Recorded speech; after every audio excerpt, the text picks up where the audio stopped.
Начнем. Э, История субъектов западной философии – это по преимуществу история разума. Разум и бесстрастное умозрение, как высокие, причастные божественному начала, противопоставляются телу и присущим ему аффектам, как низменным проявлениям, обременяющим человеческий дух и затуманивающим созерцание истины, по меньшей мере начиная с Платона.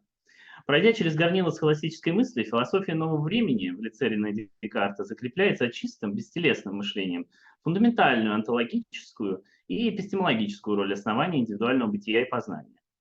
XX век, ознаменованный появлением феноменологической философии, провозглашает намерение выйти за пределы традиционных координат субъект-объектного дуализма и монадической картезианской субъективности. Паном открывает для философии не только вопрос о сознании, но и тему тела, чувств, страстей и аффектов.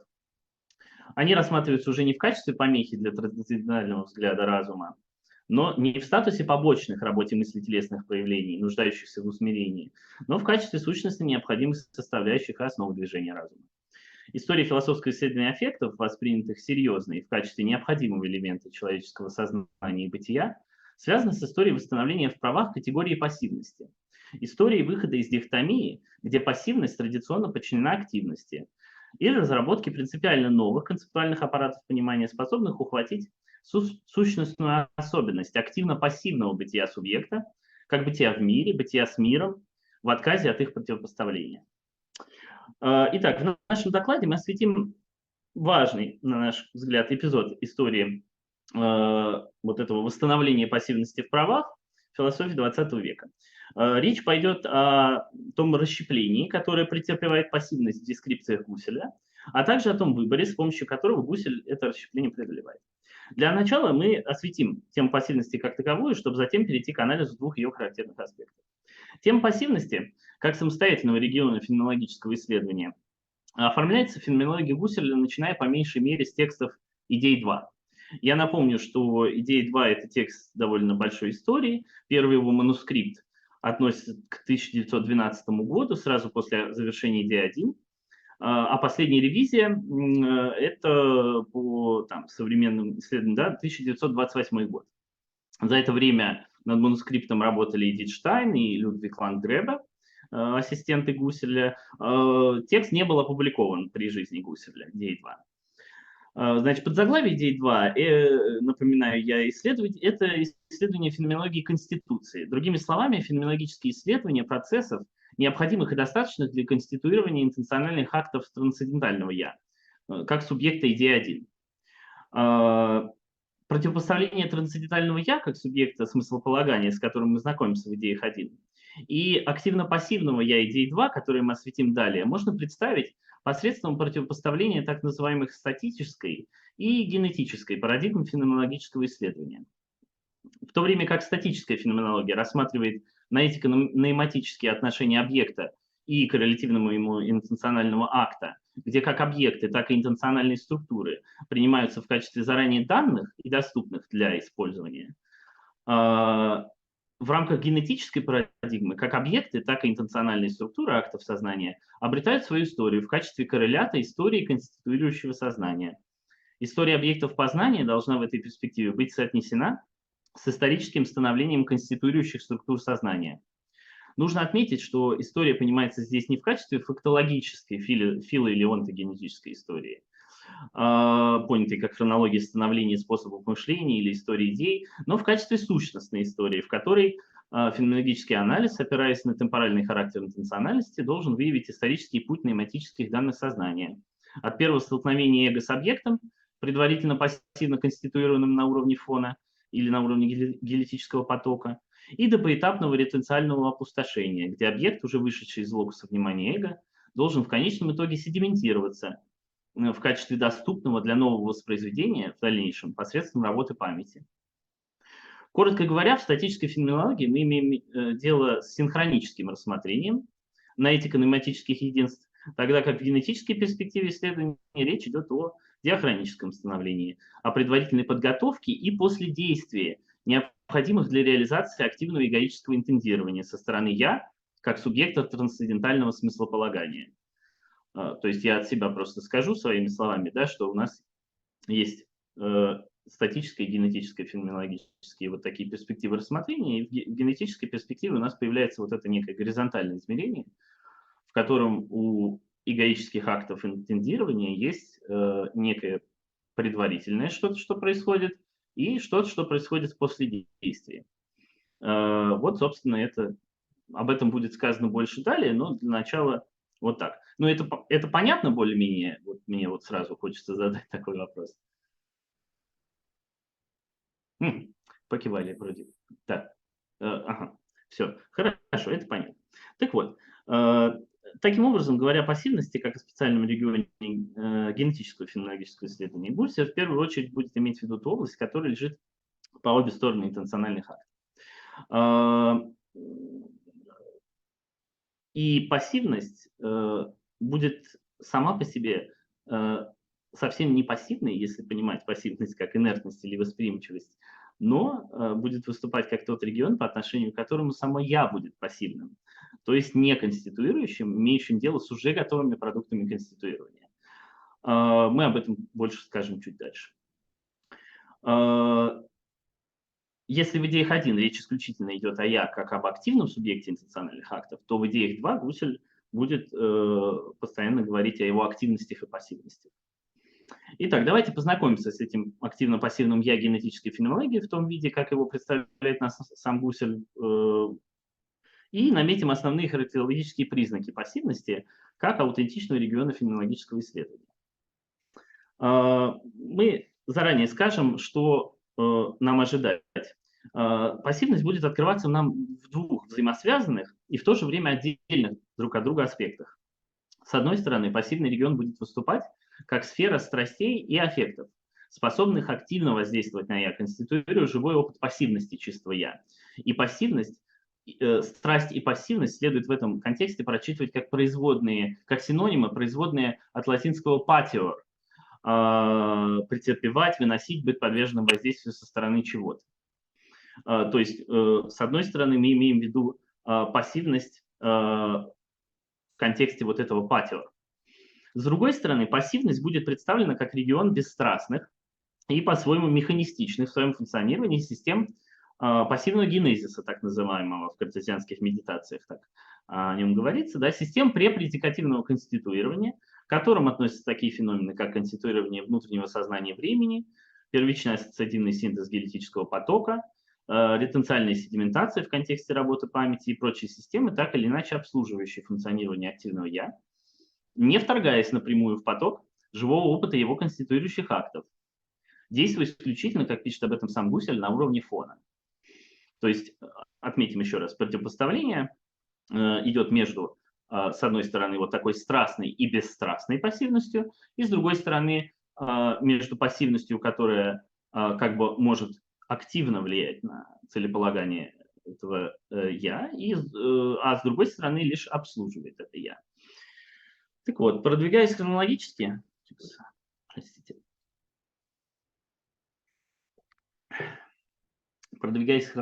мы сначала познакомимся с пассивностью в ее страстном аспекте, так как она представлена на страницах идей 2.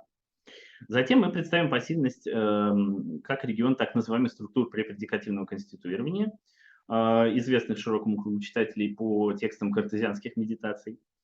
А затем мы обратимся к корпусу анализов пассивного синтеза и покажем, как в этих текстах, которые хронологически занимают промежуточное положение между идеями 2 и картезианскими медитациями, пассивность осмысляется в обеих вышепредставленных аспектах, и как вот именно в анализах пассивно-активного синтеза Гусель в конечном итоге отказывается от рассмотрения пассивности в ее структурных аспектах, структурных аффективных аспектах. Вот. И как бы из чего, собственно, получается вот это состояние поздних текстов, в которых речь идет только о пассивном генезисе, как о неких формальных механизмах этого препредикативного конституирования, которые как бы лишены вот этих страстных аспектов и, собственно, задавая пассивность как ту тему, которая она была довольно долгое время в как бы для исследователей, да, Гусселя. То есть вот исследования Гусселя на тему пассивности, они сегодня, в общем, часто полностью ограничиваются исследованиями вот этой темы препредикативного конституирования. В то время как пассивность явно, ну, на наш взгляд, обладает как минимум двумя аспектами, да, любопытными. И вот из этого как раз второго эффективного аспекта, который был долгое время вообще не замечаем, и сейчас часто, оказывается, не замечаем, из него как бы и вырастает целое новое направление феноменологии, которое вот вокруг, группируется вокруг так называемого вопроса о феноменологическом обосновании психоанализа. То есть вот на сегодняшний день вот эта вот аффективная пассивность, фактически рассуждения о ней формируют ядро, ну не только о ней на самом деле, ну, формирует одно из ядер, скажем, вот этого целого направления феноменологии, феноменологических исследований. Так вот, сейчас мы, значит, вернемся к повествованию. Мы сейчас в идеях 2 познакомимся с эффективной пассивностью вот в раннем таком ее, в раннем виде. Значит, в разделе идей 2, посвященном чистому «я» как «я полюсу», мы встречаемся с развернутой и вполне оформившейся концепцией активно-пассивного «я». Речь в этом разделе заходит непосредственно о статусе активности эго, в смысле его устремления себя к интенциональным объектам, конституированным в потоке на уровне фона. Цитата. «В определенном смысле, в своей направленности всегда на одну и ту же вещь, «я» есть всякий раз свободное «я». С другой стороны, образ направленности на явление применим лишь приблизительно. Хотя в определенном общем смысле «я» всякий раз направлена на объект, но в специфическом смысле временами выходит так, что луч, испускаемый чистым «я», устремляется к объекту, в то время как противолучи исходят от объекта в направлении к «я». Так, в вожделении я нахожу себя привлекаемым, желанным мною объектом. В любви я нахожу себя расположенным к тому, что я люблю, влекомым тем, что я люблю, возможно, даже целиком отдавшимся ему и растворившимся в нем. В ненависти, напротив, хоть я и устремлен к ненавистному, оно отталкивает меня. Соответственно, в своих поступках я иногда следую за своим влечением или отвращением, отдаюсь ему. Иногда же я сопротивляюсь ему.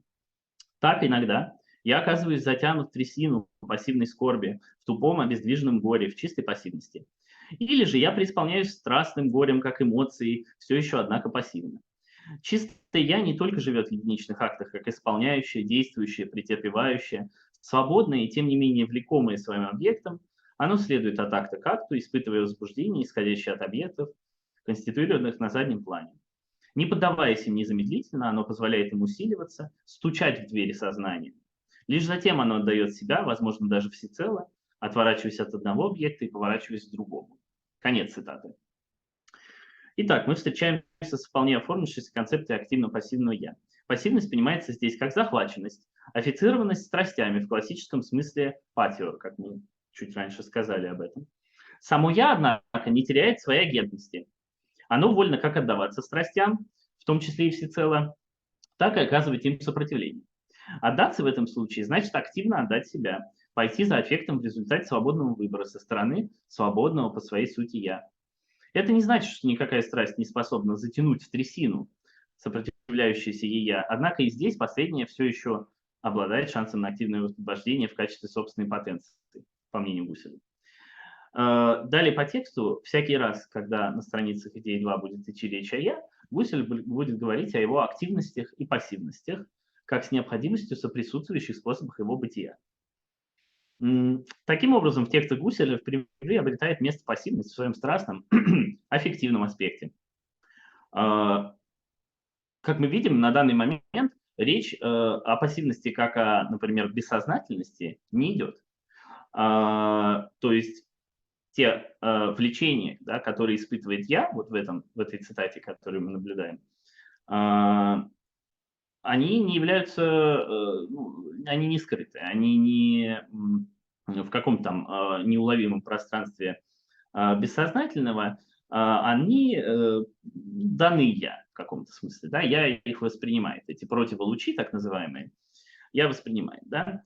Значит, это важно отметить, потому что дальше мы отметим как раз тот момент, где будет говориться о бессознательности. Далее еще что важно отметить. Важно отметить, что объекты, о которых идет речь, от которых исходят те самые противолучи, будь то объекты, в отношении которых эго активно занимает позицию, или же те, которые мотивируют эго своим воздействием.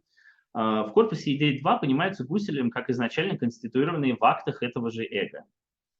Это создает определенную двусмысленность в отношении объектов, в отношении вот этих объектов, как бы, я скажу как бы сейчас, но потом это станет термином, как бы вне эгоического сознания. Да, то есть сознание за пределами эго. Сознание, не сводящегося целиком, как там я.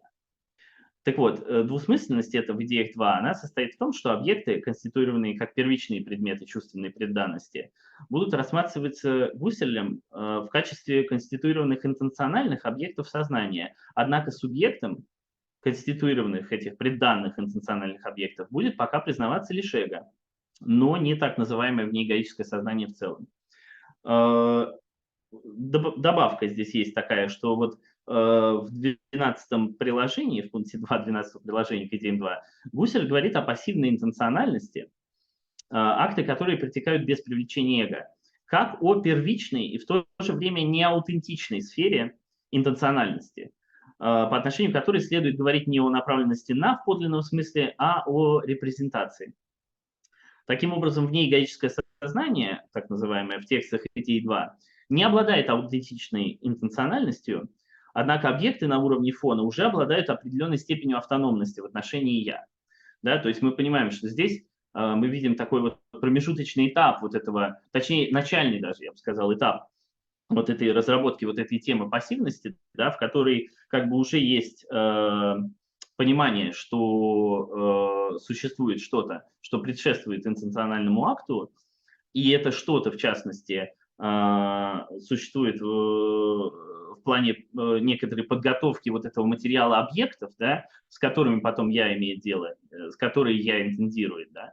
То есть, но с другой стороны, вот как бы есть вот такая двусмысленность, что эта интенциональность, она то ли принадлежит я, точнее, вот это как бы предданное интендирование, да, оно то ли вроде как из я происходит, но при этом оно вроде как и не является частью вот этого, вот этой активности непосредственной я, да.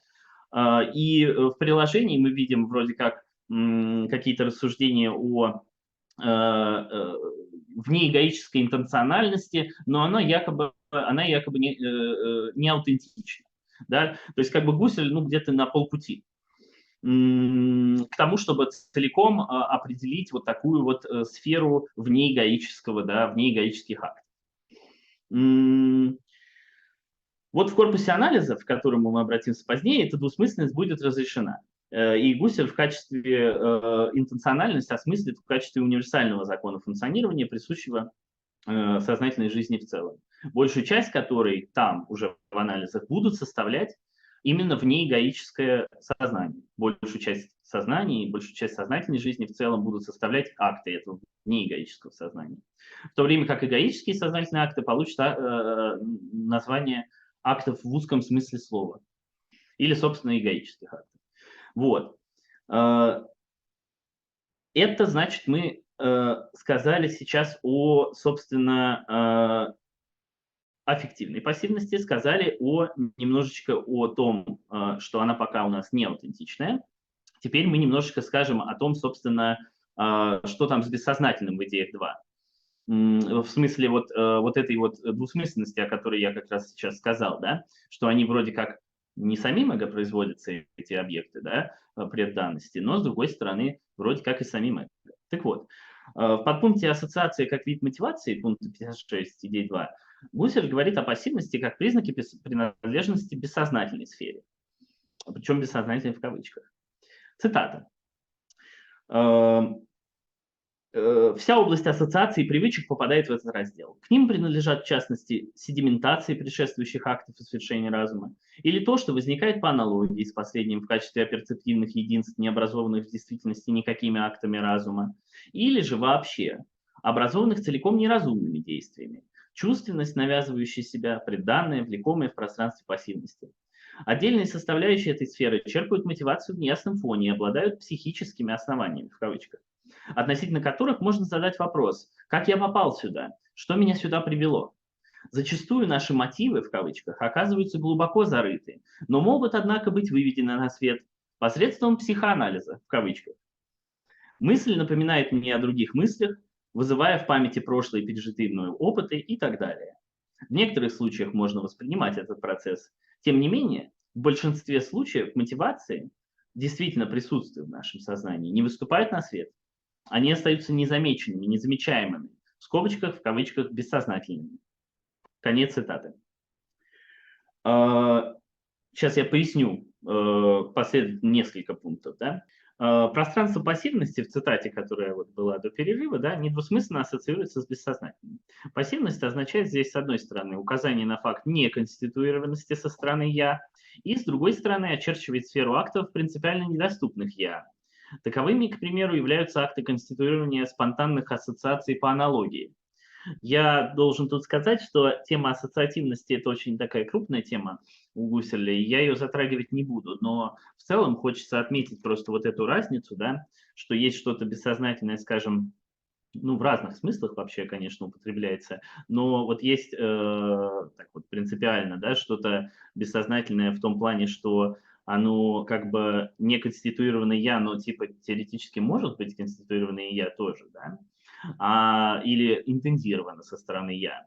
А есть как бы уже даже здесь, можно сказать, так на уровне идей 2, есть то, что бессознательно как бы в более э, сильном смысле, да, то есть вообще в принципе не может быть доступно я. Например, вот ассоциация, ассоциативное конституирование ассоциации, оно для я недоступно. То есть я не может, ну, это мне кажется очевидно, мы не можем точнее, мы можем, конечно, постараться, да, можно там искусственно каким-то образом постараться какие-то ассоциации, да, когда мы, ну, учим, например, какие-то шпаргалки, да, мы какие-то мнемонические техники используем. Но вот если говорить о каких-то таких не специфических а, ассоциациях, то ну, мы в их конституировании участие не принимаем. Даже я думаю, что это ясно из того злоупотребления, которое с ассоциациями у нас, ну, собственно, ассоциируется. Да? Как бы оно не обладает вот таким вот как это сказать, мы не являемся их источником. Вот, и это так и продолжит быть в том рассмотрении, которое предлагает Гусель. Также, конечно же, можно сказать и о теме мотивации, так называемой. Но это мы коснемся чуть позднее. Также стоит отметить, что пассивность здесь ну, сама по себе не только активна, но более того формирует горизонт всякой активности «я», поскольку последняя оказывается захвачена там соответствующими мотивациями. То есть пассивность здесь, она бессознательна, но при этом воздействует. То есть в отличие от того, что мы увидим далее, когда будем говорить о пассивности как чистых формальных системах при предикативном конституировании.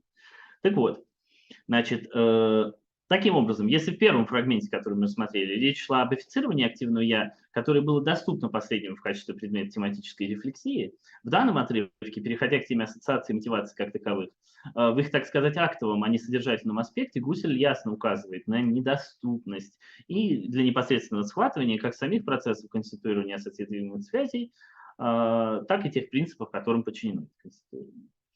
Этот фрагмент является одним из немногих мест, где Кусель прямо указывает на регион психоаналитического исследования, который обнаруживает себя в рамках феноменологического анализа сознания. Таким регионом оказывается область мотивов. Ответ на вопрос о том, как я попал сюда, что меня сюда привело, заданный со стороны активного «я» положение офицированности тем или иным чувством из сферы предданного, генезис которого, а также закон, приводящий его в действие в точке живого теперь, остается в тени. Следует отметить особую связь тем пассивного функционирования ассоциации. Можно высказать даже такое предположение, что появление в одном ряду психоанализа и именно тема ассоциации не случайна, потому что принцип свободных ассоциаций, ну, как терминологическая единица, да, имел довольно широкое хождение и был известен в качестве одного из наиболее известных психоаналитических концептов он имел хождение. Ну и в самой цитате мы могли, если мы вспомним цитату, да, видеть, что Гусель, в общем-то, фактически говорит о вот этом именно неком течении ассоциативного потока, свободных ассоциаций, что, конечно, напоминает, как бы, безусловно, психоаналитические процессы. Ну, помимо прямого указания психоанализа, он еще и как бы моделирует некие вещи, которые там происходят, да, в своей в своем рассуждении. Так вот, значит, теперь мы перейдем к картезианским медитациям, собственно, и рассмотрим вот эту формальную пассивность, формальный аспект, неаффективный, бесстрастный. Значит, обращаясь к картезианским медитациям, мы обнаружим концепцию пассивного генезиса, так называемую, относящуюся к обсуждению конституирования «я» и времени как универсальной формы экологического конституирования. Цитата. «Если мы, как субъекты, которые возможности отнесены к миру, зададимся сначала вопросом об универсально значимых принципах конститутивного генезиса, то они разделятся на две основных формы. На принципы активного и принципы пассивного генезиса. В первой форме «я» действует в качестве созидающего, конституирующего посредством специфических «я-актов». К их числу относятся все действия практического разума, понятым в самом широком смысле. Точка. Но в любом случае каждый продукт активности в качестве низшей ступени необходимо предполагает некую пассивность, формирующую предданность. Исследуя произведенному в активности, мы наталкиваемся на конституирование в пассивном генезисе. То, что встречается нам в жизни, так сказать, в готовом виде, дано в первоначальном модусе оно само в синтезе пассивного опыта. В качестве такового оно выступает как предданное по отношению к смысловой активности с ее активным схватыванием. В то время как эта активность осуществляет свои синтезирующие действия, пассивный синтез, подставляющий ей всю материю, продвигается все дальше и дальше. Вещь, предданная в пассивном созерцании, являет себя затем в целостном созерцании, и как бы ни модифицировалась при этом активность экспликации отдельных схватываний частей и признаков, предданность наличествует во время и в этой активности. Протекают многообразные модусы явлений, целостные визуальные или тактильные образы восприятия, в пассивном синтезе которых является себя единая вещь, а при этом и ее единая форма и так далее. Конец цитаты.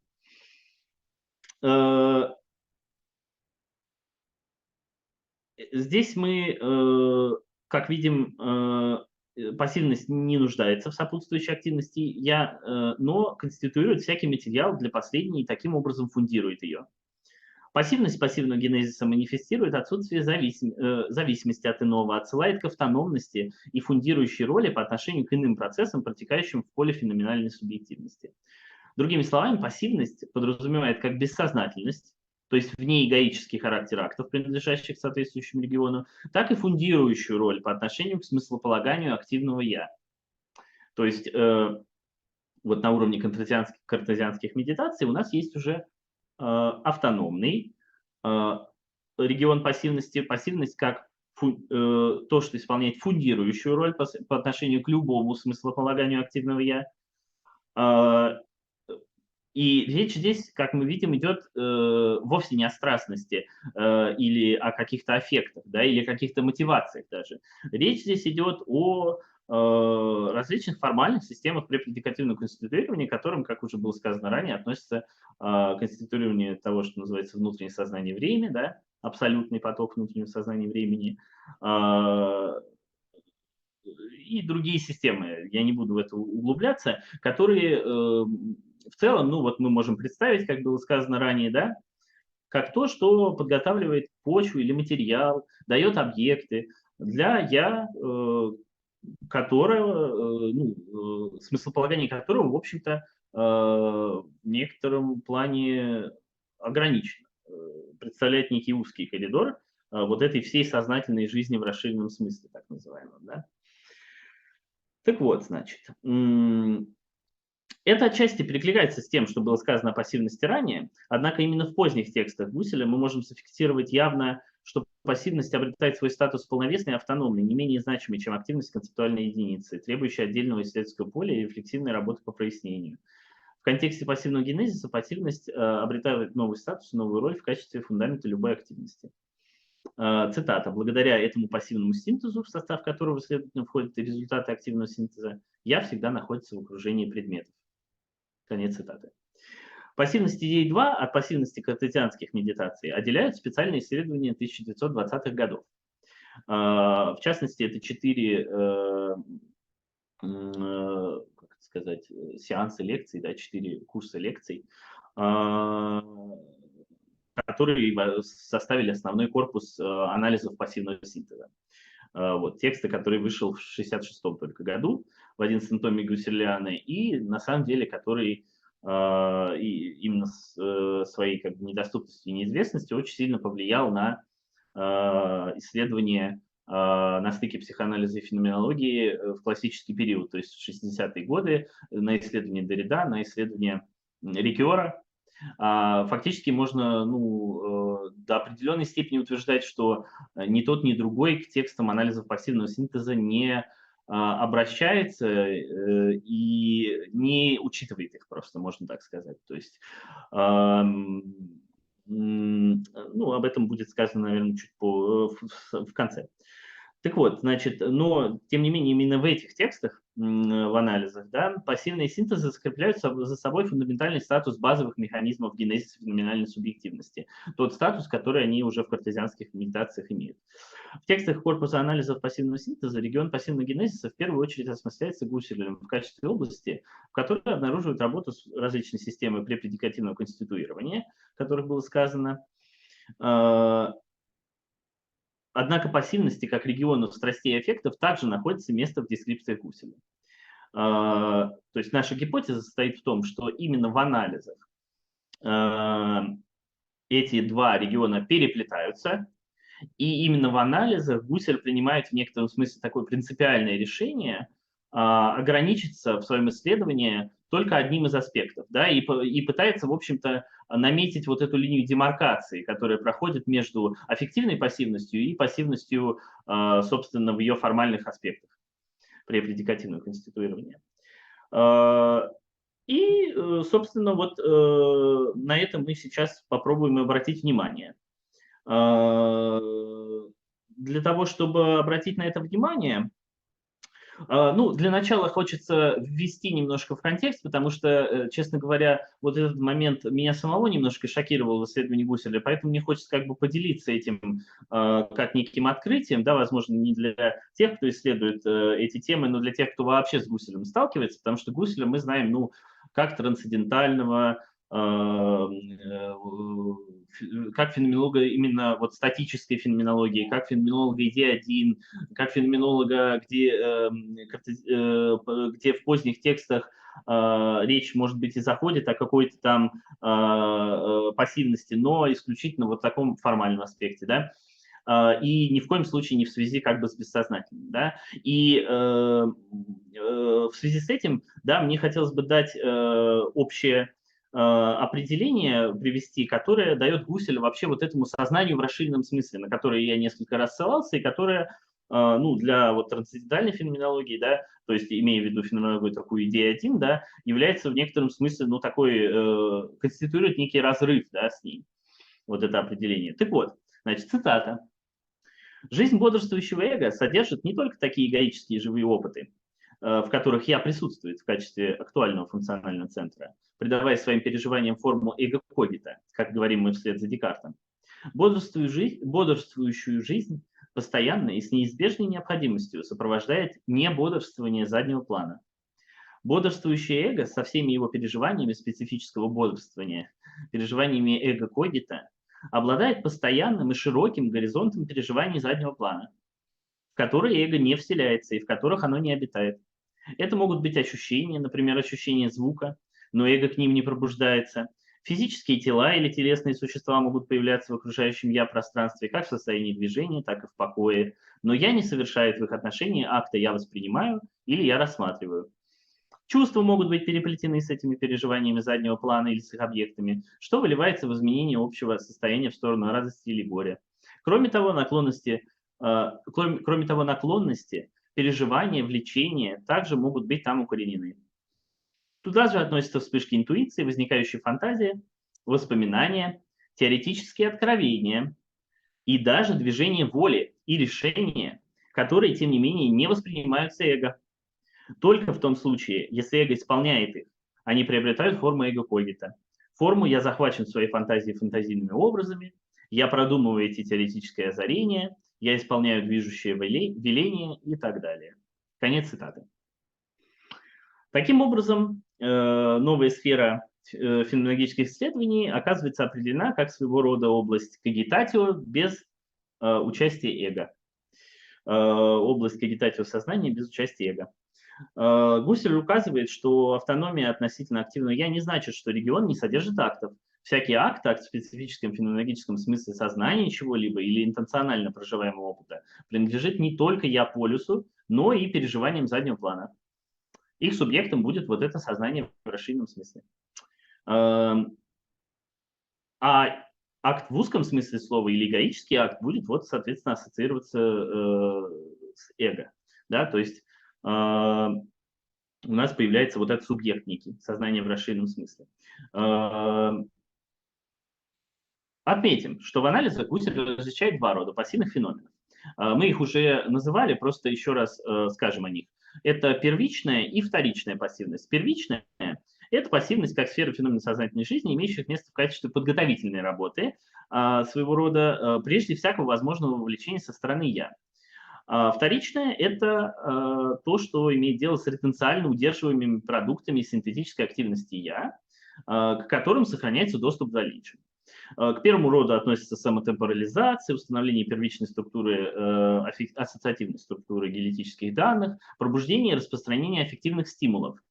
Ко второму, ну и так далее, да? Ко второму относятся такие феномены памяти, репродуктивных ассоциаций и габитуса.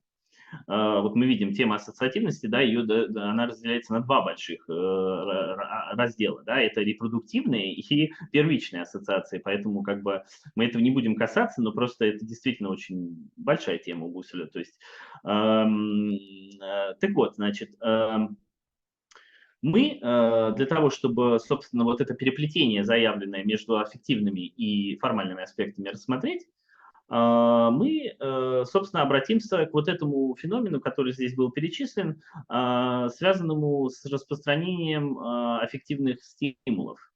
И вот я введу несколько концепций, которые позволят нам ухватить, как бы, о чем идет речь, и как раз вот это переплетение, о котором было сказано, зафиксировать. Итак, значит, первое, что нужно ввести, это так называемый феномен аффективного притяжения. Это элементарный механизм пробуждения и распространения аффектов, посредством которого эго приобретает знания об окружающих его объектах. Цитата. Под аффективным воздействием, ну или аффективным притяжением, мы понимаем то особое притяжение, которое объект, данный в сознании, заставляет испытывать эго. Напряжение этого спадает тогда, когда эго обращается к объекту и продолжает движение по направлению к дающей себя предметной самости, все более разворачивающегося созерцания стремится к приобретению знания, к более пристальному разглядыванию предмета.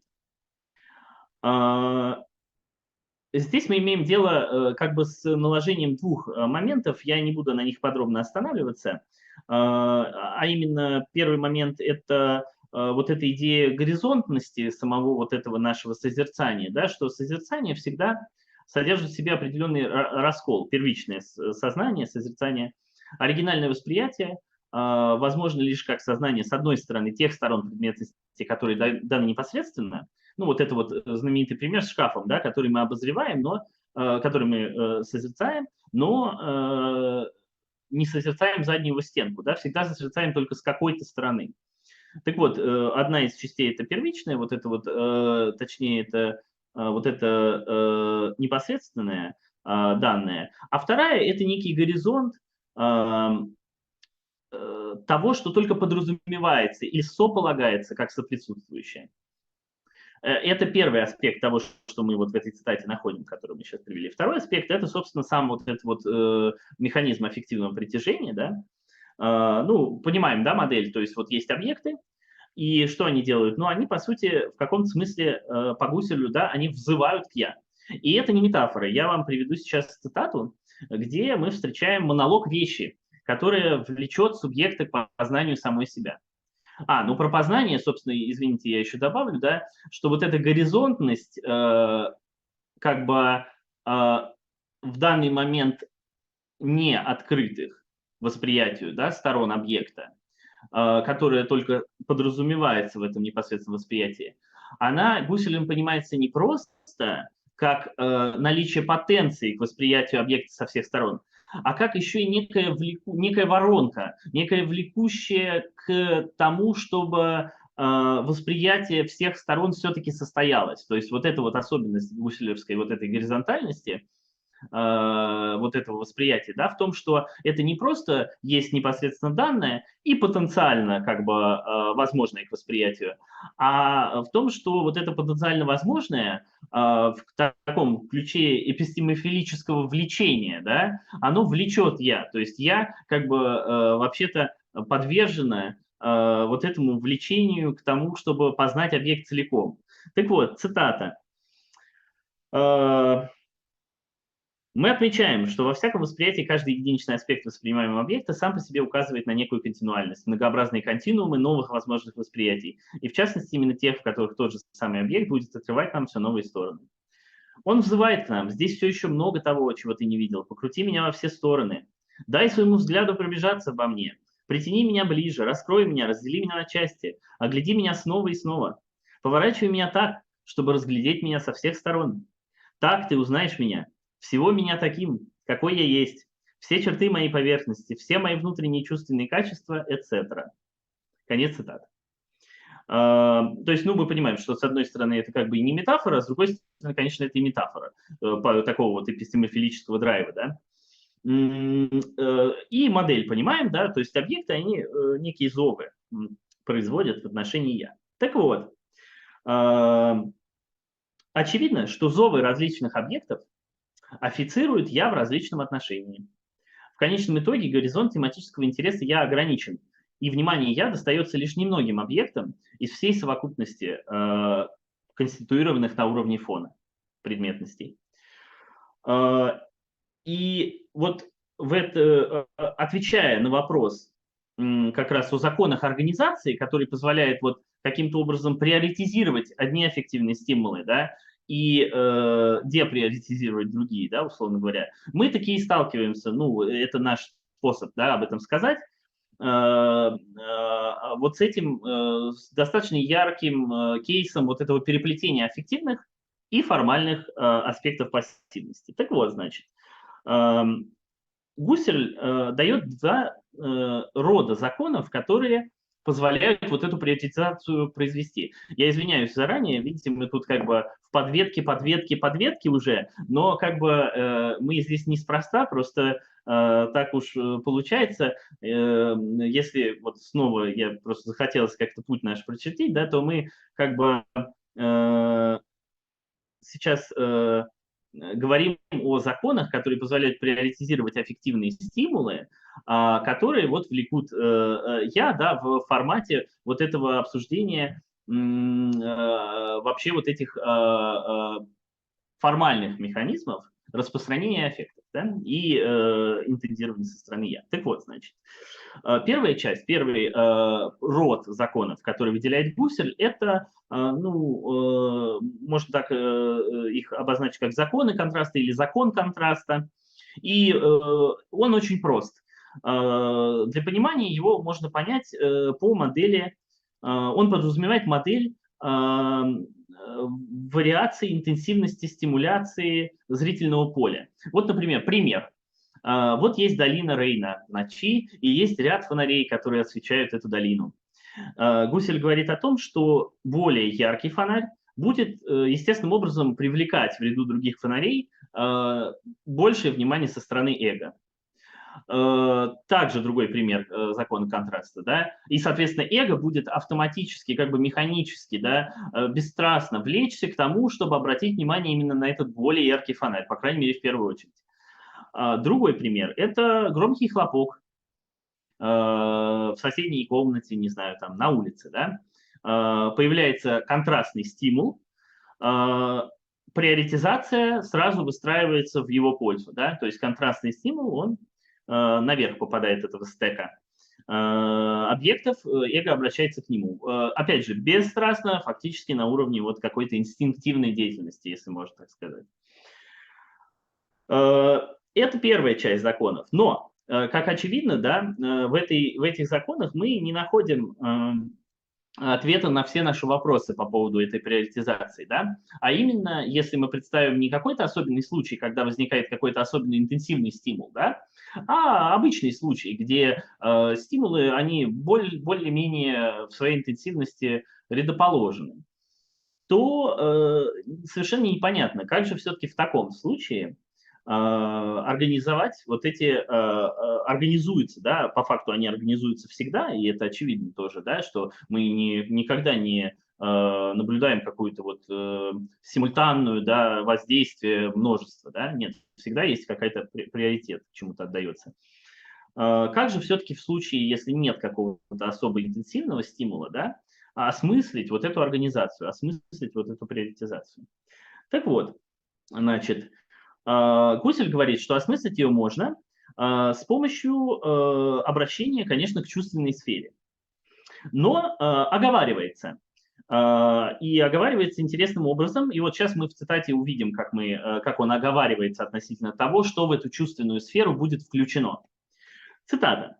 Мы будем формулировать проблему абстрактно. Мы будем рассматривать проблему так, как если бы мир эго сводился только лишь к компрессиональному настоящему, и как если бы никакие трансцендирующие перцепции, произрастающие из далеко простирающих свои влияния субъективных порядков, не играли при этом никакой роли. Как если бы не существовало никаких познаний, приобретенных в рамках жизни в мире, а также никаких эстетических и практических интересов, ценностей и тому подобного. Таким образом, мы будем рассматривать лишь те функции аффективности, которые укоренены в чисто импрессиональной сфере. Соответственно, из сердечного региона, так называемого, я чуть больше об этом скажу чуть позже, мы можем включить в наше рассмотрение лишь некоторые из чувств, изначально единых с чувственными данными, и сказать, пробуждающийся аффект, с одной стороны, функционально зависим от относительной величины контраста, а с другой стороны, от привилегированных чувственных ощущений. Каковым относится, например, страстное желание, укорененное посредством выделенного аффекта в его единстве.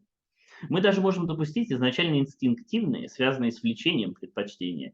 Естественно, что это будут собственные темы для исследований, в которых будет вполне возможен подходящий эксперимент. Его задачей будет создание благоприятных условий для производства чистых случаев того, что мы сейчас исследуем. Конец цитаты.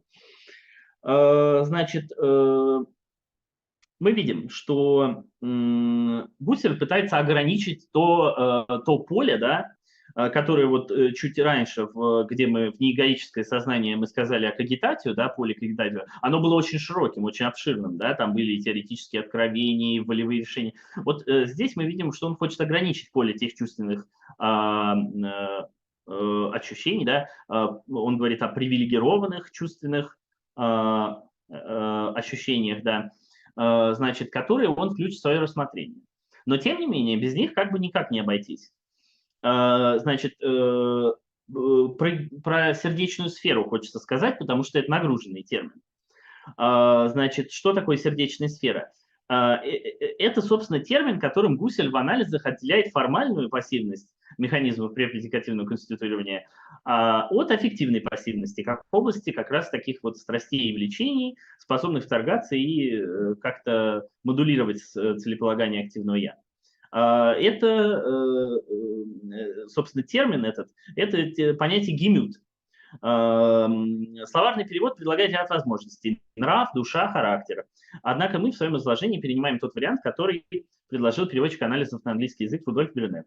Вот он предложил вот эту гемюцфаре, да, переводить как сердечную сферу, да, и все, что вокруг гемют, переводить как именно сердце. Ну, по понятным причинам, поскольку в контексте анализов линии демаркации проводятся именно таким образом, что есть вот что-то сердечное, ну вот как в традиционном, да, дискурсе сердечности, и что-то, скажем так, формальное, логическое,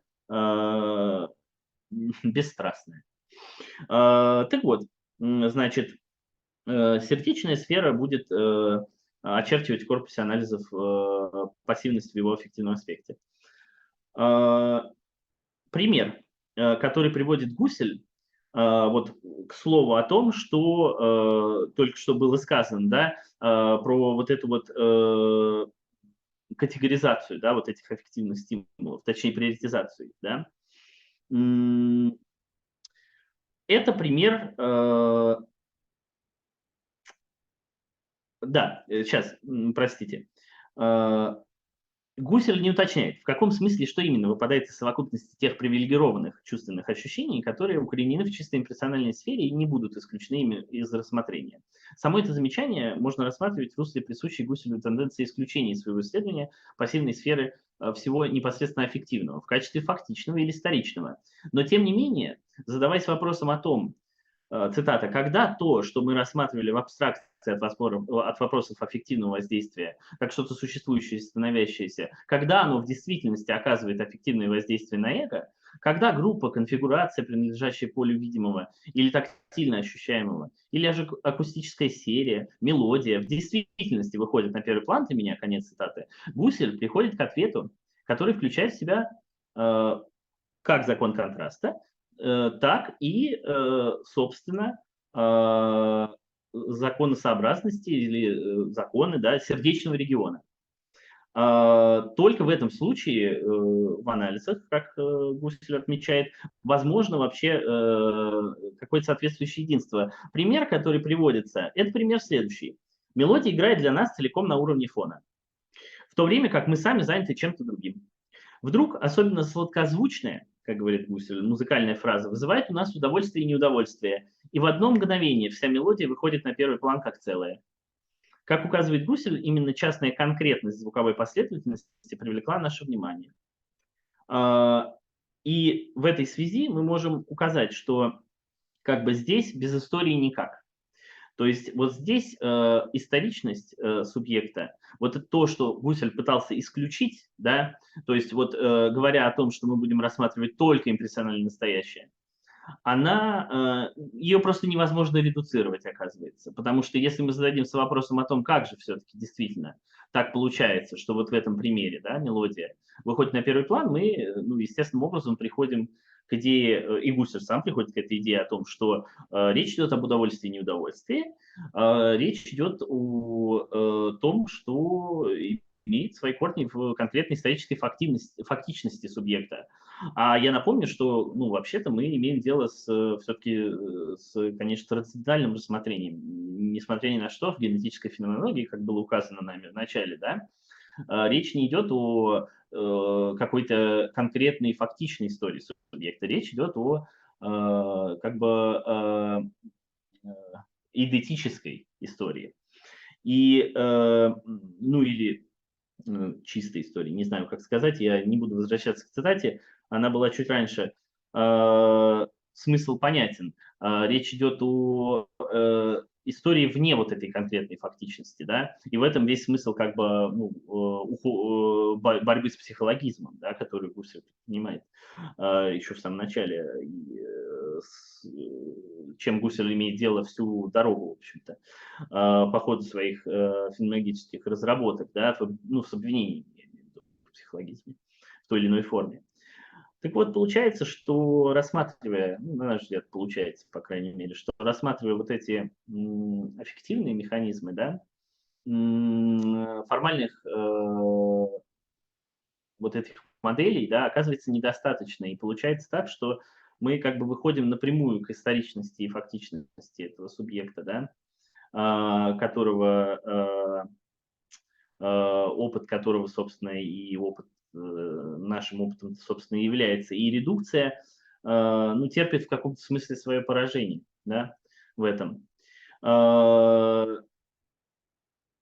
Гусель, на наш взгляд, не проходит мимо этого понимания. Да? Хотя в тексте анализов, если вы сами к ним обратитесь, вы увидите, что я ну, сократил почти все, что можно было, и дескрипции, относящиеся к вот этой теме, которую мы сейчас обсуждаем, они многообразны и очень, скажем, ну, объемны. Да? Гусель постоянно пытается уйти от вот этих вот моментов, где какая-то фактичная историчность субъекта дает о себе знать. Вот как в этом примере с мелодией, да. Но, тем не менее, он не может их не подметить. И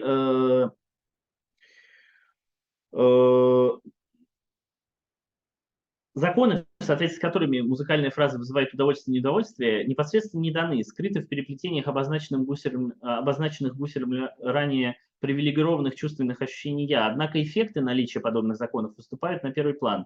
Гусель чуть выше по тексту отмечает, цитата, «Мне нет необходимости отдельно указывать, что всей совокупности тех наблюдений, которые мы здесь предпринимаем, может быть дано знаменитое имя бессознательного, в кавычках. Таким образом, наши исследования затрагивают феноменологию так называемого бессознательного». Ну, вот наша гипотеза состоит, собственно, в том, что Гусель ассоциировал вот эти вот конкретно фактичные э, моменты, на которые он сам выходил в своих исследованиях, при том, что его установка была исследовать именно формальные системы предвегетативного конституирования, да, ассоциировал их, по сути, не просто с бессознательным, да, как unbewusst, да, что они вот вне сознания лежат. Потому что сознание, как я уже указал, да, в расширенном смысле, покрывает у Гуселя всю область когитатива неэгоического. Он их ассоциировал буквально с психоаналитическим направлением. То есть он ассоциировал их с тем, чем, по его мнению, опять же, да, должен интересоваться или уже интересуется, или там, скажем, следовало бы, да, поинтересоваться психоанализ, да, именно.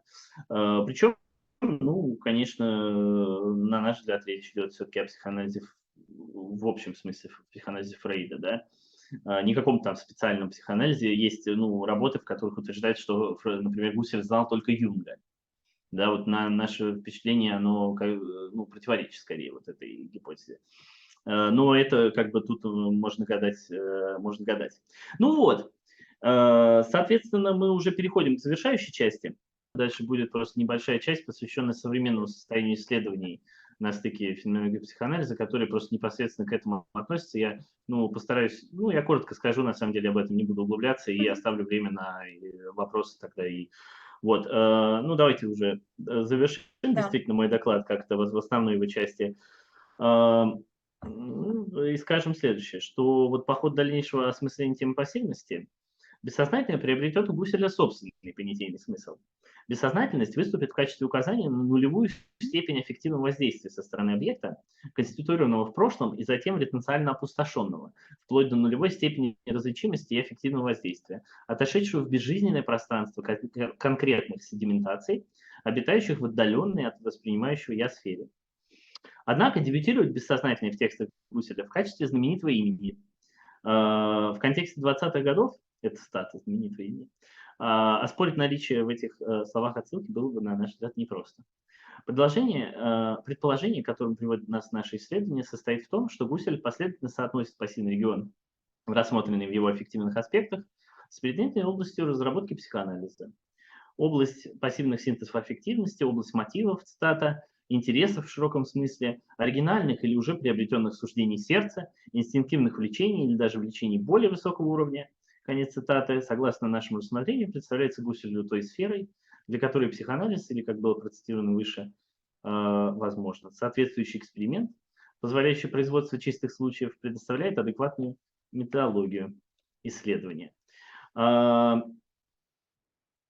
Гусель по ходу анализов возвращается к вопросу, снова и снова возвращается к вопросу о соотношении формальных и аффективных, конкретных аффективных и универсальных формальных условий в деле формирования актуальных синтетических единиц в потоке живого воспринимающего опыта. И в конце концов Гусель приходит к такому пониманию, что аффективность сопутствует любому, как бы, можно так сказать, выходу на первый план. Да, любое воздействие в отношении «я» в себе имеет некий аффективный характер, вот так скажем. Да? Таким образом, вопрос о роли аффекта оказывается одновременно и прояснен, и до определенной степени полностью снят, скажем так, отодвинут на задний план пространства безжизненной сферы неразличимости. Однако, на наш взгляд, уже тех дестрипций, которые мы обсудили, достаточно для того, чтобы утверждать, что в самом сердце разработок Гуселя, посвященных фундаментальной механике пассивного конституирования и последующей актуализации объектного окружения, обнаруживаются законы, не сводимые к формальным условиям возможности формирования чувственных единств. Законы в своем функционировании укорененные в фактичной частности воспринимающего «я», его инстинктивных и приобретенных влечениях, предпочтениях, мотивирующих интересах, желаниях. столкнувшись по ходу исследования с вопросом о выборе и предпочтении тех или иных пассивных конституированных объектов фона со стороны активного «я», логика описания, следуя которой Гусель придерживается формального ракурса рассмотрения, встречается с парадоксом. Универсальный статус феноменов выбора и приоритизации внимания активного «я» представляется ясным настолько же, насколько ясна невозможность свести законы его функционирования к формальным принципам тождества и контраста. Другими словами, формальное феноменоаффективного притяжения оказывается само по себе историчным, структурно и генетически обусловленным. В этой связи сближение феноменологической и психоаналитической мысли в рамках исследования пассивной сферы как аффективного и бессознательного региона, который намечает сам Гусель, представляется нам вполне обоснованным. И на этом завершается вот основная часть, и про современные исследования теперь. Вот не только нам представляется вполне обоснованной, и даже не столько, наверное, нам. Значит, в современных исследованиях вопрос о возможных маршрутах построения взаимообогащающего диалога между феноменологической философией, придерживающейся традиции феноменологии Гусserля, и психоанализом Зигмунда Фрейда привлекает значительный интерес со стороны феноменологов. Из самых заметных фигур мы упомянем Рудольфа Бернета, Аарона Мишару, Яну Брудзицкую и Николаса Смита. Такое внимание связано с повышенным интересом также в целом генетической парадигмы феноменологической философии Гусселя. Сами по себе исследования на стыке феноменологических разработок Гусселя и психоанализа Фрейда имеют долгую историю, могут быть условно разделены на 3 этапа. Ранние попытки имплементации феноменологической философии в контексте психоаналитических исследований современниками Гусселя, такими как Бенцвангер, Сартер или Шеллер. Средний период разработки, дальнейшей разработки феноменологического проекта в диалоге с психоанализом феноменологами нового поколения, такими как Мерло-Понти, Жак Деррида, Поль Рикер, Эммануэль Левинас. И новейший период, собственно, философских поисков на стыке феноменологии и психоанализа. Это вот те авторы, которых мы назвали. Ну, также Дэн Захави, конечно, Бергу и так далее. Первый этап не представляет, по сути, своей большого для нас сейчас интереса. Интересен второй этап и третий, потому что третий в каком-то смысле конституирует контраст со вторым этапом вот этих исследований. Второй этап – это, я еще раз напоминаю, Деррида, Мерло-Понти, Рикер, Левинас. И в целом мы говорим об этом этапе поскольку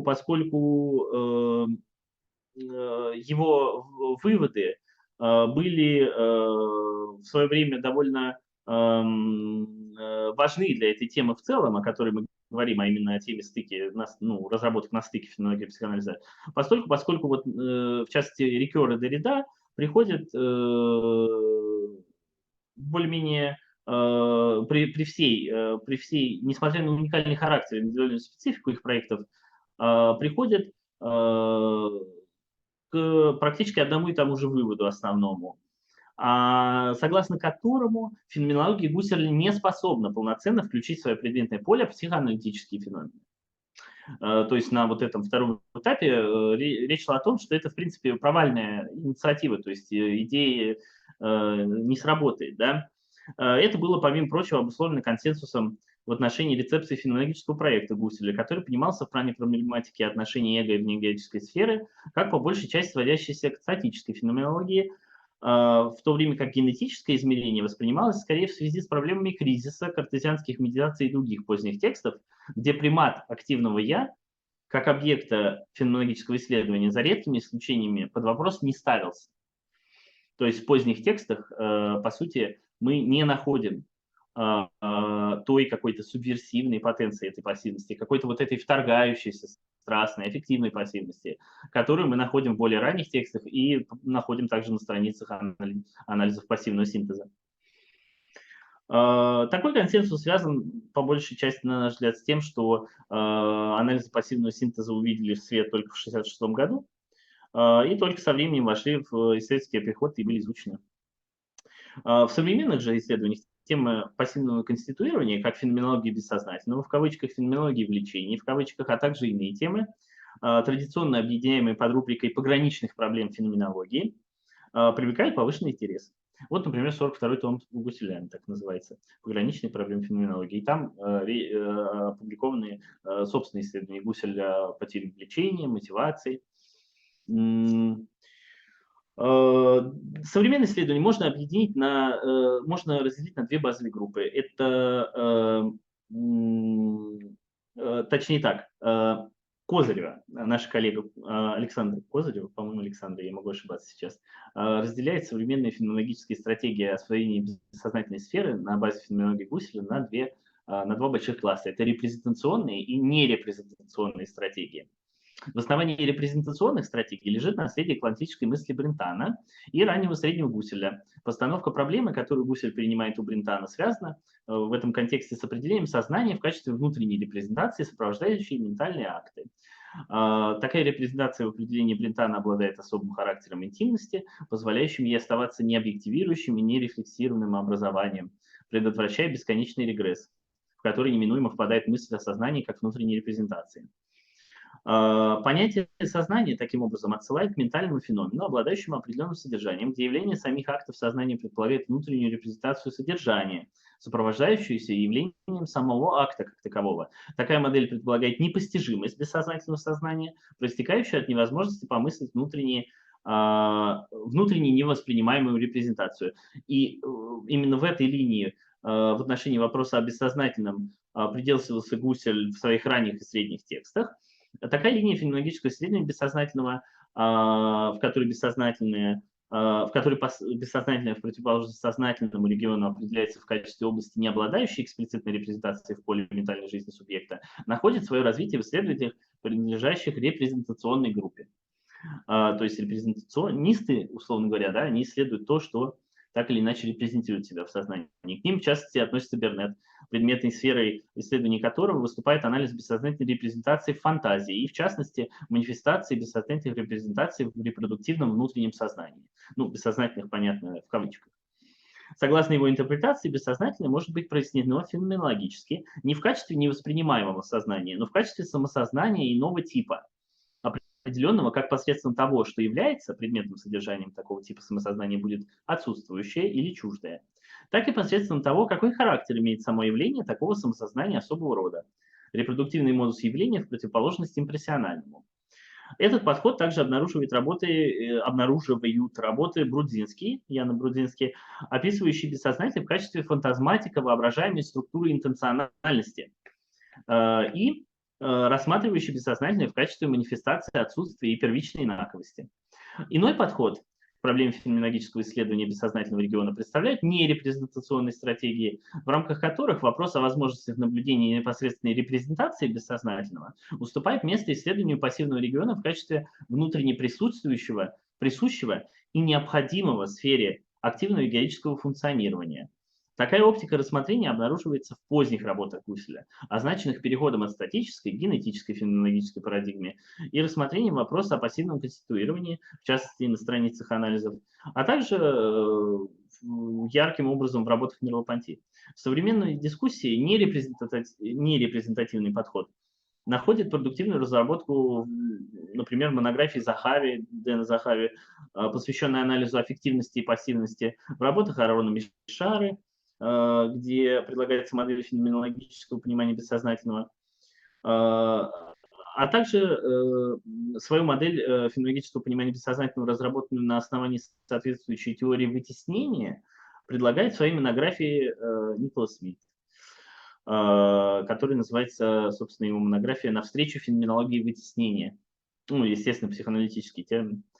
Отвечая на вызов Рикера, согласно которому бессознательная феноменология есть предсознательная психоанализа, бессознательная дескриптивная, а не топографическая, в то время как вытеснение есть подлинное исключение, которого феноменология имплицитного или же соинтендируемого никогда не может постичь, Смит предлагает посредством прояснения различных видов редукции на материале текстов генетической феноменологии Гусселя и связанного с этим отхода от картезианского подхода к редукции привести конкретную субъективность в несокрытость, подразумевая пассивную сферу конституирования в качестве необходимого условия ее возможности.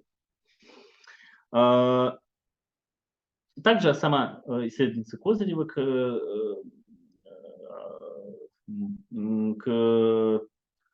категоризации, да, к которой мы обратились, придерживается нерепрезентационного подхода, предлагает искать подход к бессознательному в теориях, которые исследуют то, как субъективность связана со своим прошлым, за пределами репрезентационного отношения, конституируемого эксплицитным воспоминанием. Это, по ее мнению, позволяет увидеть в бессознательном горизонтальное измерение, которое соединяет настоящее с прошлым, не превращая это прошлое в объект, доступный эксплицитному наблюдению. Мы заканчиваем. Основной тезис нашего доклада состоит в том, что реституция пассивности, восстановление пассивности в правах, о котором мы говорили в начале, и которую мы прослеживаем на материале работ Гусселя, ведет напрямую к восстановлению в правах аффектов в качестве необходимых конститутивных составляющих работы сознания в расширенном смысле. Необходимых конститутивных составляющих работы сознания в расширенном смысле. А уже эта тема, в свою очередь, напрямую отсылает к модели исторического, пронизанного неумолкающей истории субъекта, конкретное выражение, которое мы находим в работах Зигмунда Фрейда. На основании наблюдений, производимых в условиях открытой психотерапевтической практики, Фрейд формулирует и оттачивает холистическую теорию развития психики мышления, в которой эффекты играют первостепенную структурную роль. Спасибо вам за внимание, и буду рад ответить на ваши вопросы. Глеб, спасибо огромное за очень интересный доклад. Вот у нас уже есть вопросы, я так понимаю. Да. Спасибо. Да, здравствуйте, меня слышно? Да. Ага, спасибо вам огромное за очень интересный, глубокий доклад. Было очень интересно вообще послушать. Большое вам спасибо. У меня два вопроса, они очень наивные, скорее всего, и глупые, но я их все же задам. Оба про Гусserля. Вопрос первый, значит, вот вы сказали про историчную фактичность, по-моему, так? Вот, если суть была такова, вот, про историчную фактичность, сложность, значит, эго. Вот, значит, у меня вопрос, можно ли в этой связи подумать об историчном, каком-то исторически сложном бессознательном? Тоже, точно так же, как и о трансцендентальных структурах, которые исторично сложно. Это первое. И второе, и да, соответственно, можем ли мы предполагать в связи с этим изменение, ну, историческое изменение как трансцендентальных структур, так и бессознательного, как какое-то радикальное. Это первый вопрос. И второй вопрос, очень короткий. Могли ли для Гуссерля существовать такие феномены, ну, то есть допускал ли он их существование, которые не могут быть тематизированы вот в этом модусе когита и вообще никаким образом не могут быть переведены вот в этот пласт сознания, который относится к... Еще раз спасибо. Спасибо большое. Значит, первый вопрос насчет историчности, во-первых, да, структур бессознательного, как вы сказали, и во-вторых, структур трансцендентального вот смысла полагания, да, которые... Ну, что я могу сказать? Значит, вот, например, у нас у Гусселя, я сейчас буду о Гусселе, ну, бессознательно я просто быстро скажу, да, конечно, оно исторично становится, вот в психоанализе говорят о именно в основном, ну, когда речь о психоанализе, речь идет о некой вот этой реконструкции, вот этой личной истории, да, вот этого восстановления, поэтому тут понятно, там историчный субъект у нас, там у нас он как бы весь соткан из истории. А вот что говорить, если говорить о трансцендентальных, вот этих формальных каких-то механизмах, или, по крайней мере, если говорить просто о том, что есть у Гусселя на эту тему, да, вот, например, у нас есть ассоциативность, о которой я мало сегодня говорил. Есть первичная и вторичная ассоциативность. Вторичная – это, соответственно, первичная – это то, как Гуссель понимает, собственно, выстраивание. Он понимает так, что геолитический поток на своем самом низком уровне выстраивается уже с некой имплицированной ассоциативностью. То есть объекты, которые там появляются в некой сетке взаимосвязи. То есть как бы они, это я сейчас грубо объясняю, могу там немножко ошибаться, но вот как я понял, да, они не разрозненно как бы образуются на уровне даже первичного их формирования вот в этой сфере предданности, куда эго не попадает никогда. Вот. А есть, ну, есть вторичная ассоциативность. Это ближе к той ассоциативности, которую мы понимаем, которая включает в себя некие достижения вот этого эго, то есть его некие вот, эгоическую активность, да, акты, и, соответственно, ну, короче, вторичная ассоциативность подразумевает формирование ассоциаций, вследствие некой вот жизнедеятельности, да, причем не обязательно не в первую очередь, да, искусственно, специально именно со стороны эго, а просто как вот, ну, вторичная, потому что она постфактум идет, да, после вот этих вот эгоических свершений, да, то есть и включает их в себя, как было сказано в одной из цитат, да, включает в себя достижение этой эгоической. Ну вот, можно ли сказать об этом как об историчности, хотя бы в каком-то, ну, смысле, да? Да, безусловно, я считаю, что можно. Нащупывает ли Гусель эту историчность в аффективности? Да, безусловно, он об этом говорит четко, что это предпочтение, это формирующиеся какие-то инстинктивные влечения, это какие-то привычки, габитус, вот эта тема поздняя есть. Значит, что касается вот то есть, а дальше вопрос в том, где мы, собственно, проводим линию, ну, на мой взгляд, да, демаркации между вот этими как бы формальными, чистыми, трансцендентальными структурами, да, я так скажу, и, собственно, какими-то историчными структурами. Вот в моем докладе я пытался показать, что вот в анализах это очень такой вот интересный узелок есть, который как бы фактически, ну, на мой взгляд, то, что с чем Гуссель там сталкивается, и как раз и приводит его к тому, что дальше он уходит вообще в сторону от аффективности, а именно, что, ну, оказывается, что недостаточно вот этого формального углазрения, чтобы объяснить даже самые базовые, самые универсальные феномены на свете. Вот эти феномены, в частности, периодизации, да. И, ну да, как бы фактически в тех текстах, которые нам известны, вот если не брать, опять же, то есть я не очень хорошо знаком со вторым томом, да, с тем, что там в пограничных проблемах, возможно, там Гусель развивает, да, как раз то, о чем было сказано сегодня, как о том, что он как бы не развивает, да, но тем не менее в тех текстах, которые как бы доступны и широко известны, там все-таки он в итоге в поздних, да, ограничивается вот этим формальным генезисом. Вот. Тем не менее, как бы не уточняя, есть ли там в ядре этого формального что какая-то историчность? Нет, скорее для него это просто в поздних текстах выходит на первый план. Дело в том, что они, на мой взгляд, исторически это обусловлено, да, активность короче, тема пассивности, она становится этически буквально проблематичной для Гусселя в связи с фашизмом. Гусель в своих поздних текстах, он, на мой взгляд, определенную доктрину предлагает, этическую, связанную с активностью «я», и связанную с противодействием пассивности, как вот этой вот некой психологии масс, что ли, да, вот этому некоторому массовому движению вот этих вот толп. И, ну, на мой взгляд, вот именно этим в том числе обусловлено, во-первых, и как бы сдвиг, да, вообще в тематизации и в постановке вопросов, да, ну и во-вторых, его, ну, де-факто как бы гораздо меньше, там, критически меньше, там, внимания, да, вот к эффективным аспектам пассивности, которые, тем не менее, на мой взгляд, ну, невозможно оставить в стороне. Вот так я бы ответил. А второй вопрос еще был. А можете напомнить второй вопрос? Да, конечно, спасибо за ответ. Второй вопрос был простой. Признает ли Гусель существование таких феноменов, которые не могут быть тематизированы вот в русле там когита, в русле там активности «я», вообще не могут быть туда помещены и осмыслены как какие-то сознательные? Вот. Вот, например, я думаю, что скорее...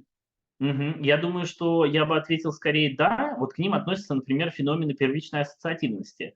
Их «я» не может в каком-то смысле... То есть, наверное, «я» их может тематизировать, но всегда только постфактум. И, ну, это моя вот версия, да.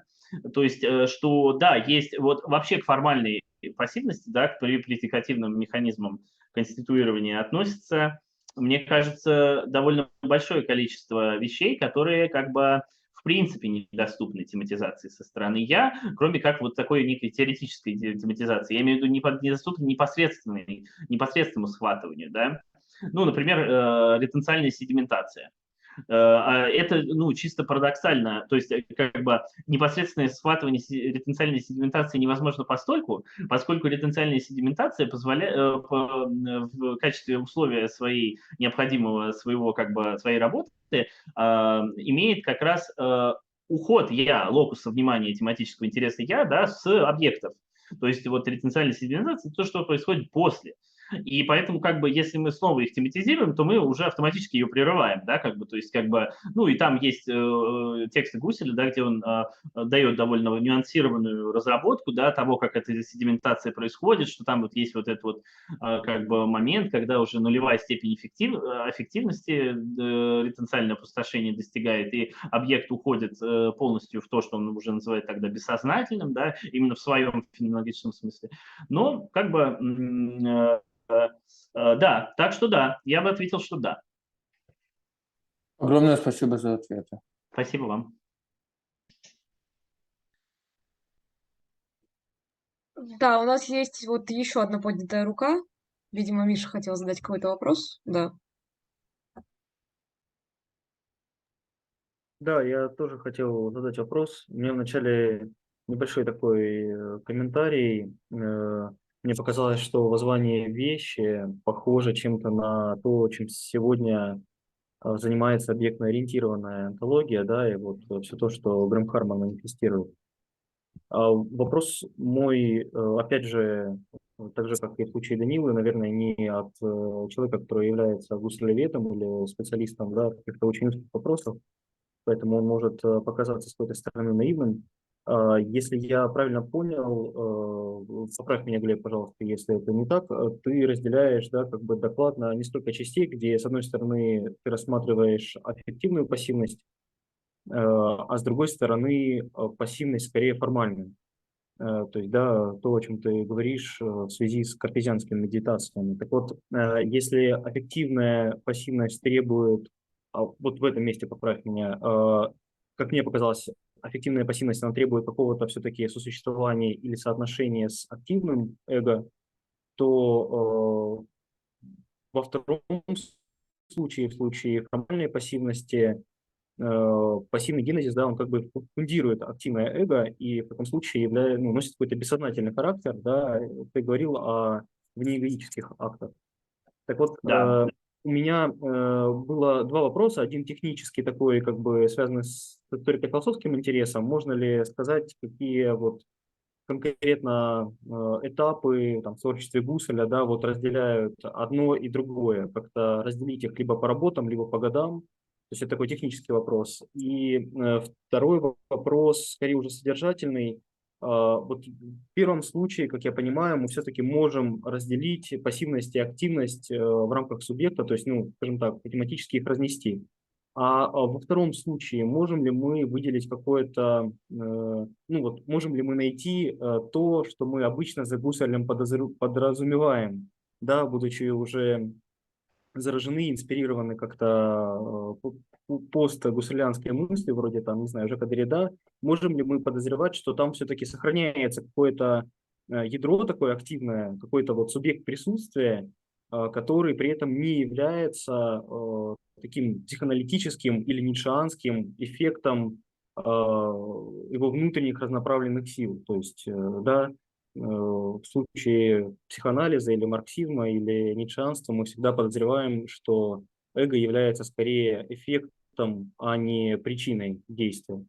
Так вот, можно ли в таком случае и вот во второй части, как бы во второй этой тематике, где есть формальная пассивность, найти какое-то автономное эго? Ага.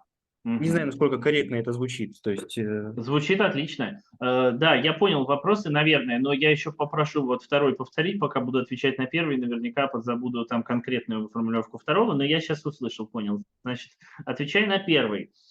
Вот я шел сегодня хронологически, и вот из того, что я знаю, да, можно, собственно, так и разделить, что есть, значит, период, где пассивность вообще в основном по преимуществу, да, осмысляется как такое вот некое поле аффективности, да, в связи с эффективностью. Это вот идея 2, в частности, да, там активно-пассивное эго, и там действительно пассивность – это вот патер, да. Есть анализы, это 20-е годы, и там пассивность это как бы и то, и другое. Да? Я не буду здесь говорить о там, феноменологии внутреннего сознания времени, например, потому что с ней не так хорошо знаком, но насколько я знаю по своей теме, как бы ее, как это сказать, ну, просматривая, да, условно говоря, я там нашел уже только формальную пассивность. Да? Вот в анализе как бы и то, и другое представлено в каком-то виде, а уже в поздних текстах, ну, те, что называется, поздние тексты, да, картезианских медитациях в частности, да, мы уже, и в целом рецепция как раз по этому пути пошла, находим пассивность исключительно как формальные механизмы предикативного конституирования, бесстрастные, безэффективные, фундирующие, бессознательные, не вторгающиеся. Действительно, не вторгающиеся, не, вот, никакого затягивания в трясину там, скорби и так далее и тому подобное. То есть вот по годам, если разделять, соответственно, получается у нас десятые года, это, ну, если брать действительно идеи 2, да, как продукт каких-то десятых годов, да, то это у нас будет такая вот пассивность в эффективном аспекте. 20-е годы – это вот переход уже и разработка вот этой вот этого нарратива про формальные системы, и 30-е – это, соответственно, уже пассивность только как формальные системы, и эффективность ну, в каком-то смысле уходит, да, это как тема. И, соответственно, вместе с ней уходит и вот эта вот идея, что пассивность может быть субверсивной, да, по отношению к некой телеологии активного «я», да, которую оно само на себя как бы, да, берет, да, или само на себя накладывает, да. То есть вот как бы вот этот переход мне очень интересен, потому что я никогда бы не мог подумать, если бы этим не занимался, что все-таки у Гуссерля есть, да, вот это вот та бессознательное, то бессознательное, ну, в сущности, да, в сущностном смысле, как я его понимаю, а именно то, что как бы, ну, в психоаналитическом ключе, да, производит вот этот некий disruption, да, производит некое вторжение, да. Ну, в каком смысле вторжение, да, это просто такой способ об этом сказать, может быть, не самый лучший, но тем не менее. Вот, и как бы она есть, но она ненадолго, вот, но с нами. Вот, ответил на первый вопрос, я, кажется, да? А вот второй вопрос Да, теперь давайте напомним. да, я могу еще раз его Да. резюмировать. То есть, насколько мы все-таки можем сказать, что поздний Гуссерль приходит к такому же пониманию субъекта, как ну, да, с подвешиванием, конечно, слова «субъект», к такому же пониманию субъекта, как и психоанализ. Просто мы точно знаем про Гуссерля, что он как бы человеком был всеядным, в хорошем смысле слова. Как только появлялось какое-нибудь новое интересное философское течение, вроде там, не знаю, бергсонизма или психоанализа, Гуссерль всегда говорил, как бы, ну, это наше, это феноменологическое. И в этом плане, ну, я не столько подозреваю его в какой-то корысти, да, что он просто пытался как бы законнектиться с какими-то другими октантами, да, и тем самым для своей сети феноменологической получить большую легитимацию. Скорее, как, ну, он действительно, мне кажется, пытался как бы присоединять это к феноменологии. Так вот, вопрос в чем состоит, если его сильно сократить?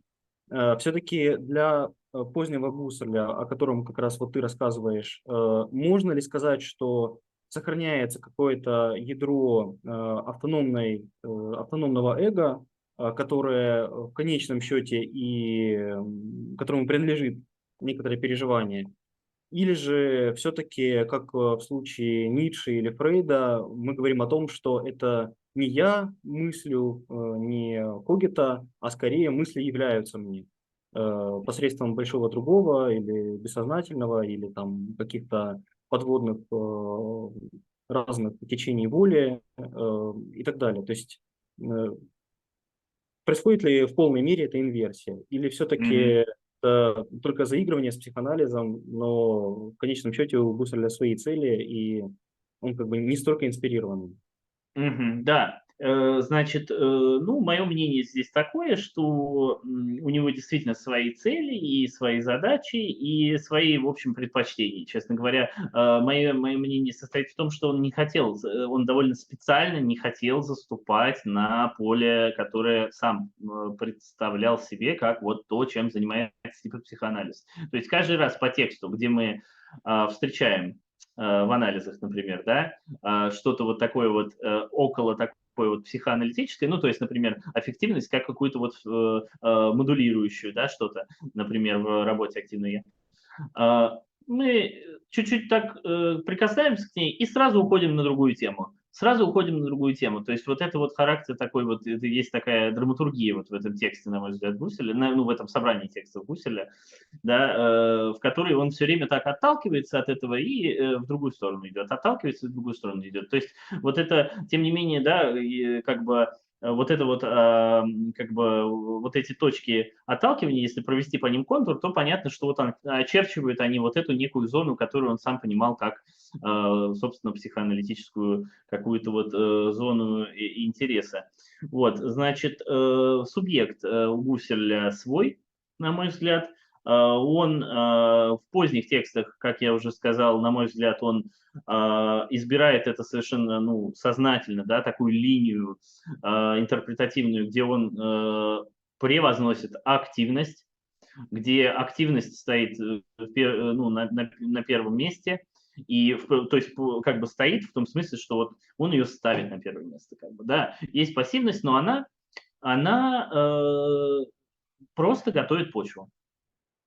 Ну, то есть, вот, по крайней мере, это мое ощущение от поздних, именно поздних, как картезианских медитаций текстов, да, это в том, что пассивность там, она абсолютно, ну, она кастрированная полностью, то есть она чистая, действительно чистая система препредикативного конституирования. Другой вопрос, насколько мы можем в нем, как бы, ну, поверить ему в том, что он, ну, и вообще в своем размышлении, да, отделить вот то, что внутри этой формальных систем, да, в любом случае будет задето этими влечениями, предпочтениями и так далее, да, в генетической парадигме именно, от вот этих формальных структур. Но если мы говорим о том, о чем писал Гуссель, то вот в конце, в поздних текстах он писал об активном «я», которое должно занимать позицию, которое должно занимать в том числе и какую-то моральную позицию, да, и бытийственную позицию.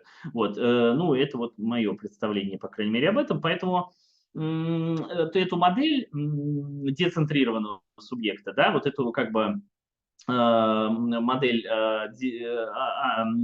которая выходит, да, за рамки картезианства, ее можно только дедуцировать. И дедуцировать ее можно скорее из среднего Гусселя. То есть вот из этого Гусселя анализа пассивного синтеза. Ну, собственно, не только. Есть еще и, конечно, рассуждение Гусселя о фантазии. Вот мы говорили, там много всего о фантазировании, конечно, есть, как бы, чтобы, ну, к этому обратиться, да, и с этого как-то вот это, попробовать поотвечать на вот этот вопрос, который ты поставил, о том, откуда приходят мысли, да, вот, в частности, там один из исследователей, о котором я говорил, там задается вопросом, откуда приходят, там, скажем, фантазии, да, и что в фантазиях есть такого вот, может быть, инакового, да, такого, что точно мы можем сказать, что вот к бессознательному относится. Но такая постановка репрезентационная, она, конечно, мне не близка, потому что она психоанализу не близка. А психоаналитически было бы больше спросить, конечно, вот о том, что Данила спрашивал, да, о том, как вот эти трансцендентальные структуры в своем генезисе, да, оказываются модулированы, да, вот этими аффективностью. Ну и тут, конечно, ну вот разные попытки предпринимаются. То есть, но не так, чтобы, честно, я нашел какую-то попытку, которая была сильно близка бы, например, лично мне, как психоаналитику. То есть есть разные сложности у меня с Бернетом отдельно, у меня есть сложности с этим Николасом Смитом, которого я вам сегодня приводил. Но в целом поле такое довольно живое. То есть как бы вот так вот я бы ответил, наверное. Да, я понял, спасибо. Пожалуйста. Да, Глеб, спасибо большое. У нас, я видела, был еще один вопрос от Георгия Игоревича. Но если он В еще общем, сохранится... на мой вопрос ответили в последней дискуссии, так что я снимаю. Спасибо за доклад. Ну да, Спасибо, с спасибо. с моим вопросом было так же, пока Глеб отвечал на вопросы других. Да, скажите, коллеги, кто-то еще хотел бы задать вопрос в связи с сегодняшним докладом? Так, я думаю, что у всех остальных еще складывается картинка окончательно из того, что мы сегодня успели послушать. Глеб, тогда мы тебя можем только, наверное, еще раз поблагодарить. Было чудесное выступление, прекрасный доклад. Спасибо большое, что ты нашел время. Спасибо Огромное вам, вам спасибо. спасибо. Огромное спасибо за доклад, было потрясающе интересно. Спасибо огромное. Спасибо вам большое за такой интерес. Спасибо огромное. Я буду рад еще дальше развивать эти темы.